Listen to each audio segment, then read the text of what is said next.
this episode, we treat AI standards and regulations as something very practical, constraints that shape what an organization is allowed to do and what it must prove it has done. Beginners sometimes hear the words standards and regulations and imagine a thick stack of legal language that only attorneys can understand. While legal interpretation does matter, there is a simpler way to approach this topic as an auditor or evaluator. Standards and regulations usually translate into repeatable requirements about governance, risk management, data handling, transparency, and accountability. If you can identify those requirements and ask for evidence that they are met, you can audit compliance in a realistic way without needing to memorize every detail. Another reason this matters is that standards and regulations do not only exist to avoid penalties. They also capture lessons learned from past harms and failures, which means they often point directly at the places where AI systems go wrong. Your goal here is to understand the big categories of constraints and how to turn them into concrete audit questions. Before we continue, a quick note. This audio course is a companion to our course companion books. The first book is about the exam and provides detailed information on how to pass it best. The second book is a Kindle-only ebook that contains 1,000 flashcards that can be used on your mobile device or Kindle. Check them both out at cyber.author.me in the Bare Metal Study Guide series. A helpful place to start is understanding the difference between a standard and a regulation because they influence organizations in different ways. A standard is typically a set of recommended practices or requirements created by a recognized body, and organizations may adopt it voluntarily, or they may be required to follow it by contracts, customer expectations, or industry norms. A regulation is a rule backed by a government authority, and it can create legal obligations with penalties for noncompliance. In real life, these often blend together because a regulation might reference a standard, and a standard might become a requirement in a contract. For auditing, the key is that both create expectations that must be met and documented. Your job is not to debate whether a rule is good or bad, but to confirm whether the organization knows which constraints apply to it and has built controls that satisfy them. Ignorance is not a control, and assuming the rules do not apply is rarely safe. Standards and regulations can feel overwhelming because there are many of them, and they can differ by country, industry, and type of AI use case. A beginner-friendly approach is to focus on the themes that show up repeatedly across frameworks. One theme is risk-based governance, meaning the higher the impact of the AI system, the stronger the controls and oversight must be. Another theme is transparency, meaning people should know when AI is used and should have understandable information about it. Another is fairness and non-discrimination, meaning systems should not produce systematically unequal harm, especially in sensitive areas like employment, lending, housing, education, and public services. Another is privacy and data protection, meaning personal data must be handled with lawful purpose, minimization, and security. Another is accountability, meaning organizations must be able to explain decisions, assign responsibility, and respond to incidents. When you audit, you look for these themes translated into the organization's policies, processes, and evidence. A strong audit mindset begins by confirming scope, which AI systems are in play, and what kinds of rules might apply to them. A system that generates marketing text is different from a system that screens job applicants. A system used internally for low-impact analytics is different from a system used to make decisions about individuals. Many regulations and standards care deeply about whether an AI system influences rights, opportunities, or access to services. So a basic audit question is how the organization classifies its AI use cases by impact and risk. If everything is treated as low risk, that can be a red flag that the organization is ignoring its responsibilities.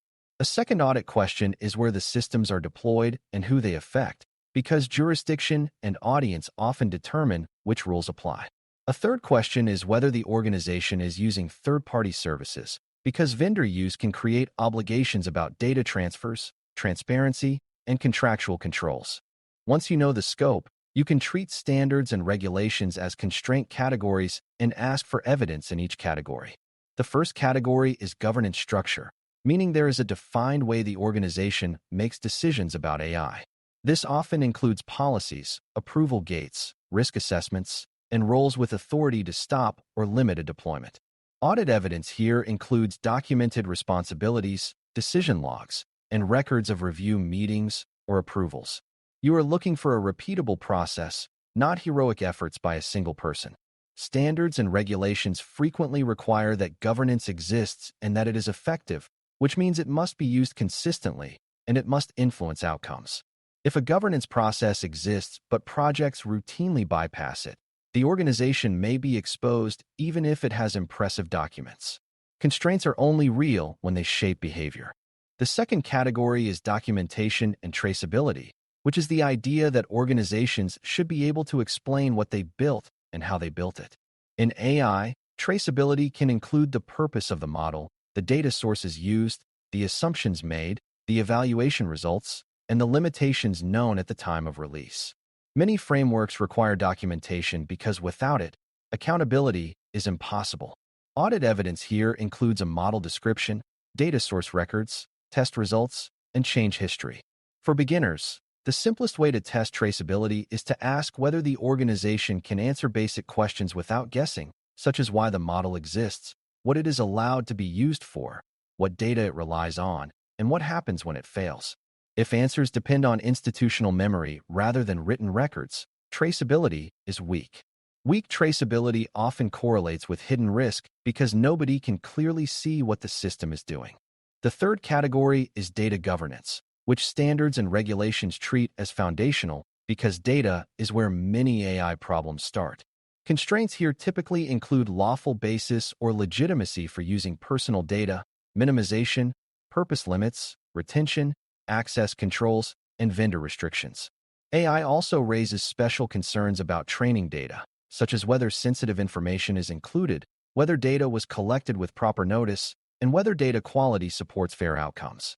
Audit evidence includes data inventories, data flow diagrams, retention schedules, access logs, or access control documentation, and records of data source approvals. You also look for evidence that prompt logs and outputs are handled responsibly, because they can create a new dataset of personal information. A strong program treats data governance as a living discipline rather than a one-time cleanup. Regulations and standards become audit constraints when the organization can show how data rules are enforced in everyday operations. The fourth category is risk management and impact assessment, which is where many AI regulations focus. Instead of requiring perfection, a lot of frameworks require that organizations identify foreseeable risks, evaluate likelihood and impact, and implement controls proportionate to those risks. In practice, that means high-impact AI use cases should trigger deeper assessment, more testing, and stronger monitoring. Audit evidence includes risk assessments, impact assessments, mitigation plans, and proof that mitigations were implemented before deployment. A beginner can audit this by checking whether the assessments are specific to the use case and whether they include concrete outcomes.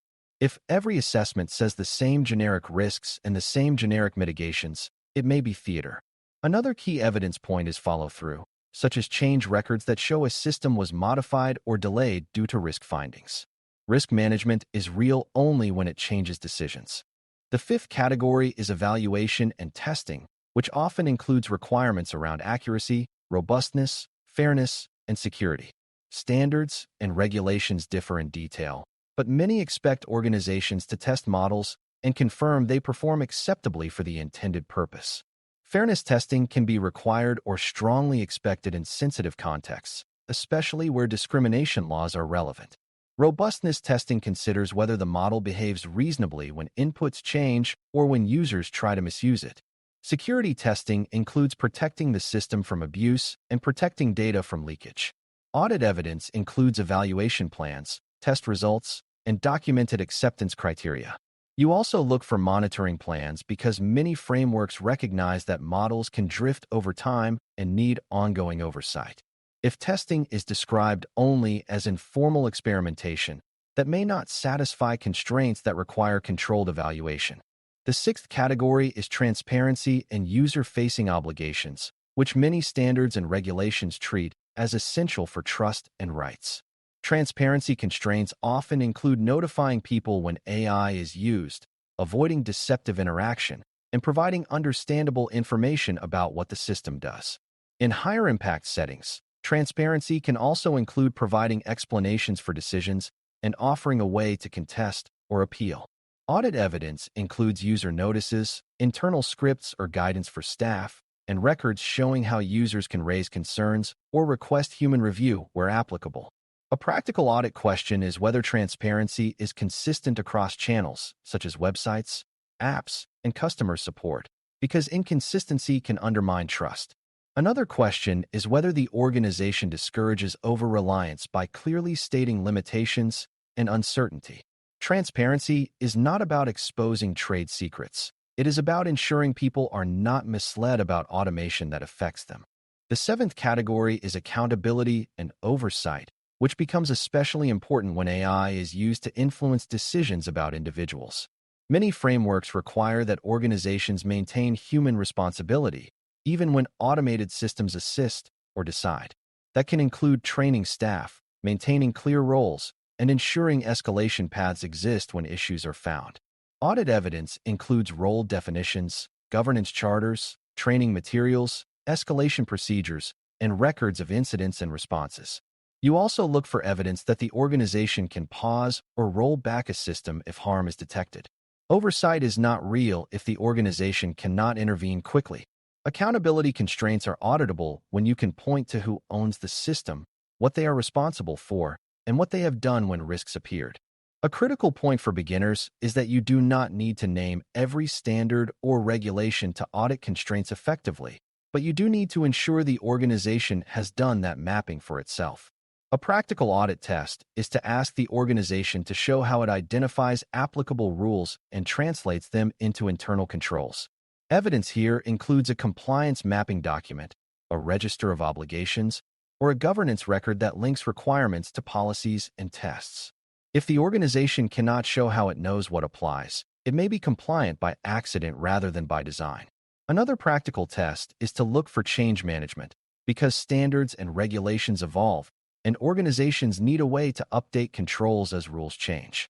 Compliance is not a one-time project. It is ongoing alignment. An organization that treats it as a one-time checkbox often falls behind. To close, explaining AI standards and regulations as constraints you can audit is really about converting complexity into clear categories and evidence expectations. You identify the AI use cases and their impact. Then you look for governance decisions and documentation that show responsible oversight. You examine data governance, risk assessment, evaluation and testing, transparency, and accountability as recurring constraint themes that appear across frameworks. You then ask for evidence that those constraints are enforced, such as approval records, data inventories, test results, notices, and incident responses. When you approach the topic this way, you do not need to be a lawyer to be useful. You need to be disciplined about asking what applies, what controls exist, and what proof shows those controls are working. That is how standards and regulations become practical guardrails rather than intimidating stacks of text, and it is how organizations build AI that can survive scrutiny when pressure is high. Thanks for listening. For more audio courses, daily newsletters, and more, please visit baremetalcyber.com.